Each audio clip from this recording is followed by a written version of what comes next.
Pemerintah telah mengeluarkan kebijakan larangan mudik untuk mencegah penyebaran COVID-19. Namun sejumlah warga tetap nekat mudik dan hasilnya 4.000 lebih pemudik positif COVID-19.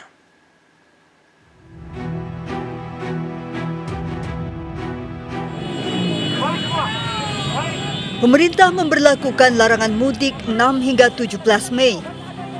Langkah ini diambil pemerintah untuk mencegah penyebaran COVID-19. Terlebih Kementerian Kesehatan juga telah menduga sudah terjadi transmisi lokal mutasi varian baru COVID-19 yang menjadi perhatian Badan Kesehatan Dunia WHO.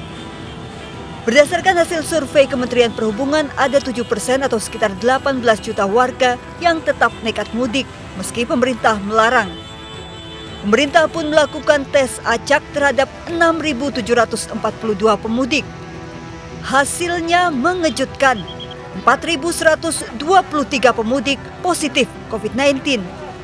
Ini artinya positivity rate mencapai lebih dari 60%. Jika ribuan pemudik yang positif COVID-19 lolos dan berhasil tiba di kampung halaman, bukan tidak mungkin pemudik akan menularkan COVID-19 kepada keluarganya di kampung halaman dan ancaman klaster mudik akan terjadi. Terlebih jika ternyata terdapat pemudik positif COVID-19 dengan varian mutasi baru.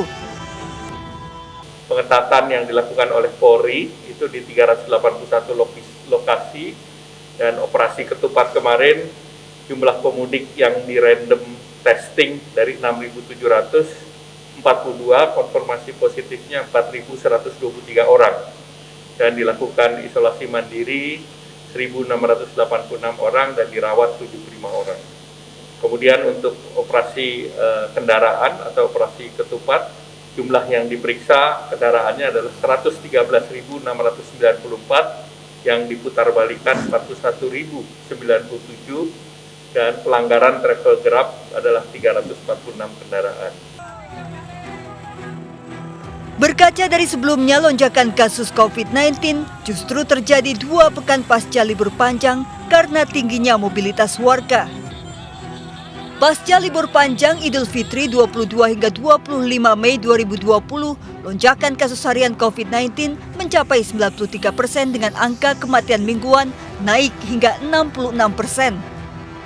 Libur Hari Kemerdekaan dan Tahun Baru Islam 17 dan 20 hingga 23 Agustus menyebabkan lonjakan 119% dengan angka kematian 57%. Sementara pasca libur Maulid Nabi 28 Oktober hingga 1 November 2020, kasus COVID-19 juga naik 95% dengan lonjakan kematian mingguan 75%. Usai libur Natal dan Tahun Baru 24 Desember 2020 hingga 3 Januari 2021, lonjakan kasus 78% dibarengi naiknya angka kematian mingguan 46%. Bahkan tingkat keterisian tempat tidur rumah sakit di sejumlah daerah usai libur Natal dan Tahun Baru lebih dari 70%. Berkaca dari 4 kali lonjakan kasus di tanah air serta gelombang tsunami COVID-19 di India, warga seharusnya lebih bijak dan tidak memaksakan mudik. Menunda mudik bukan berarti tidak patuh pada keluarga, namun menunda mudik merupakan bentuk kasih sayang yang bisa menyelamatkan banyak nyawa, terutama keluarga di kampung halaman. Tim Liputan melaporkan.